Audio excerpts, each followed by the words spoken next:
Este é o Gabinete de Guerra, um podcast da Rádio Observador em que olhamos para as mais recentes notícias da guerra na Ucrânia. As caixas negras do avião que caiu em Belgorod já foram encontradas. A Ucrânia pede uma investigação criminal à queda do avião russo ontem.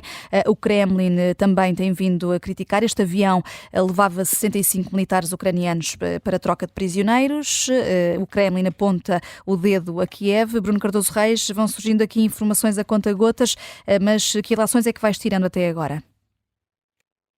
Bem, a primeira questão é realmente não sabemos exatamente o que é que aconteceu e aqui um dos problemas de base é que não se consegue confiar nunca na informação que vem da Rússia, portanto não sabemos se estavam prisioneiros ou não, estando prisioneiros não sabemos se foi uma queda acidental, se foi um erro da defesa antiaérea russa, se foi realmente um abate pela defesa antiaérea ucraniana.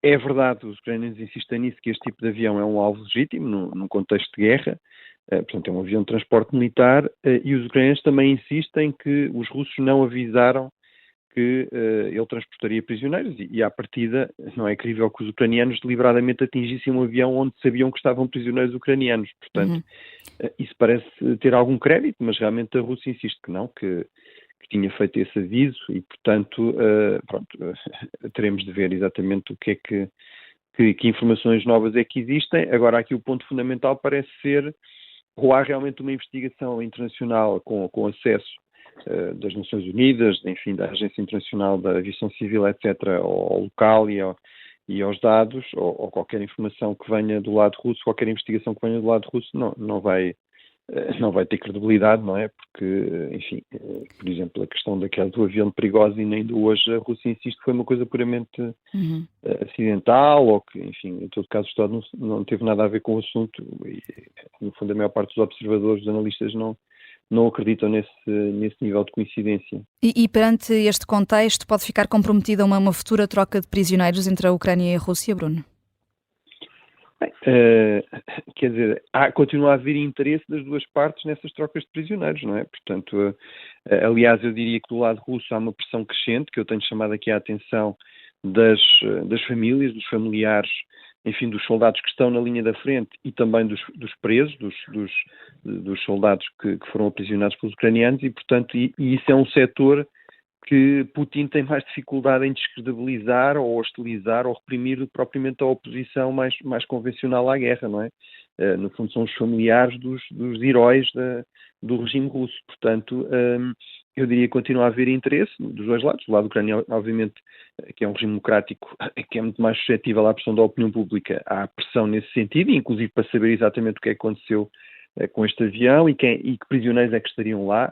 Aparentemente isso também não foi divulgado ainda pela Rússia e, portanto, continua a haver interesse dos dois lados. Agora, certamente haverá, nomeadamente do lado ucraniano, exigências maiores de segurança, de garantias de segurança nessas trocas, não é? De que este tipo de acidentes ou incidentes, a confirmarem-se, não se repetirão. Vítor Gabriel Oliveira, o Parlamento húngaro não vê urgência na aprovação da entrada da Suécia na NATO, segundo disse hoje o seu presidente. Isto vai continuar a ser uma pedra no sapato, neste caso no sapato da Suécia. Temos Viktor Orbán, o primeiro-ministro húngaro, de alguma forma ofendido também com a recusa de Zelensky a ir a Budapeste? Eu acho que primeiro, antes de mais, obrigado pelo convite, antes de mais perceber como é que Viktor Orbán pensa a União Europeia. Viktor Orbán pensa a União Europeia diferente dos líderes ocidentais que comandam a União Europeia. Ou seja, Viktor Orbán sempre achou e defendeu isso diversas vezes, publicamente, que a União Europeia não deveria intervir e a NATO não deveriam intervir como interviu e como tem bases na Roménia, e não deveria tomar o partido que tomou na Ucrânia, conforme tomou, e é preciso perceber esta ideia de Viktor Orbán, ou seja, Viktor Orbán, da última vez no Conselho Europeu, foi tomar um café para que a aprovação à Ucrânia dos fundos fosse disponibilizada, e irá tentar utilizar estes fediveres para esticar também o seu tempo. E o seu tempo é o de demonstrar também a Vladimir Putin, com quem mantém canais de informação, que não está de um lado, mas também não está do outro. É importante para a União Europeia ter alguém como Viktor Orbán que mantém estes canais, mas também é importante para a União Europeia perceber como é que pensa Viktor Orbán. E Viktor Orbán, repetindo-me, pensa que o Ocidente, a forma como a Europa Ocidental pensa o leste, não deve impingir a forma como pensa no Ocidente naquela região. Eu só recordar que a Hungria ainda faz fronteira com a Ucrânia e muito do material militar pode ter a tentação de passar pode ter a tentação de ser enviado por aquela zona da fronteira com a Hungria. Mas penso que, como aconteceu nesse Conselho Europeu, Viktor Orbán será forçado também pelas regras da União Europeia e pela disponibilização de fundos à Hungria a mudar de opinião, não é? E Zelensky também percebe isso e também percebe que não indo a Budapeste encontrar-se com Viktor Orbán também o força nesta pressão. Portanto, isto é um braço de ferro.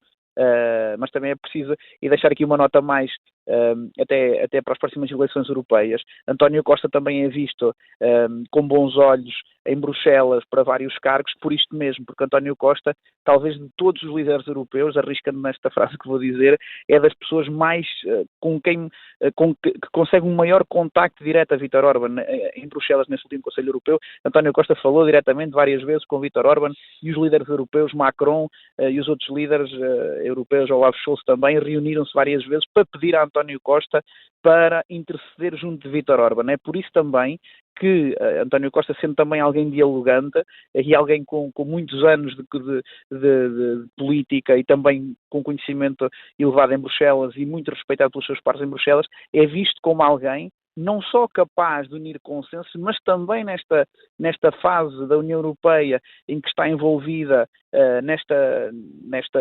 com uma guerra às portas da União Europeia, António Costa pode ser visto como alguém que desbloqueia onde não há consenso. Bruno Cardoso Reis, o secretário-geral da ONU, encontrou-se com o ministro dos Negócios Estrangeiros russo, Sergei Lavrov, e deu-lhe um aperto de mão. António Guterres está a ser criticado nas redes sociais por isso, por exemplo, pelo ministro dos Negócios Estrangeiros lituano e por um membro da Câmara dos Representantes holandesa, que fala mesmo numa chapada na cara dos ucranianos. Há razões para esta crítica ou a diplomacia tem as suas regras? Bem, quer dizer, eu acho que das duas uma, ou António Guterres não se encontrava com Lavrov, ou então não ia hostilizá-lo, digamos, publicamente, não é? O que é que ele fazia? Não, enfim, e realmente a diplomacia tem destas coisas, ou seja, parece-me que é fundamental que realmente a ONU continue a ser um fórum para países que têm posições muito diferentes e muitas vezes bastante desagradáveis de se encontrarem, e o secretário-geral deve procurar manter um pouco os pontos, não é? E servir aqui um pouco de intermediário ideal entre as diferentes partes, sem deixar de fazer algumas críticas. Portanto, neste momento atual, por exemplo, eu tenho sido mais crítico por vezes de algumas posturas de António Guterres em relação à questão de Israel e da Palestina, onde me parece que muitas vezes ele tem, por exemplo, ignorado completamente a questão dos reféns, recusou-se durante meses a ver, digamos, os vídeos dos ataques do 7 de outubro, etc., e isso retirou-lhe algum espaço na relação com Israel, que é necessário para conseguir, por exemplo, acesso da ONU para a ajuda humanitária que a ONU presta em Gaza. Portanto, isso parece mais questionável do que propriamente aqui um aperto de mão a Lavrov. Portanto, enfim, acho que essas críticas realmente, do meu ponto de vista, não fazem sentido. Outra coisa era se Guterres, de repente, assumisse aqui uma posição, digamos, de legitimação da invasão russa ou algo desse tipo. Agora, manter este tipo de contactos e mantê-los nestes aspectos mais, digamos, mais formais, num registro relativamente cordial, isso parece-me que faz parte da missão do Secretário-Geral das Nações Unidas. O Gabinete de Guerra é um podcast da Rádio Observador, vai para o ar de segunda a sexta, depois do noticiário das 9h30 da manhã, tem nova edição depois da síntese das 4h30 da tarde e está sempre disponível em podcast. Eu sou a Vanessa Cruz.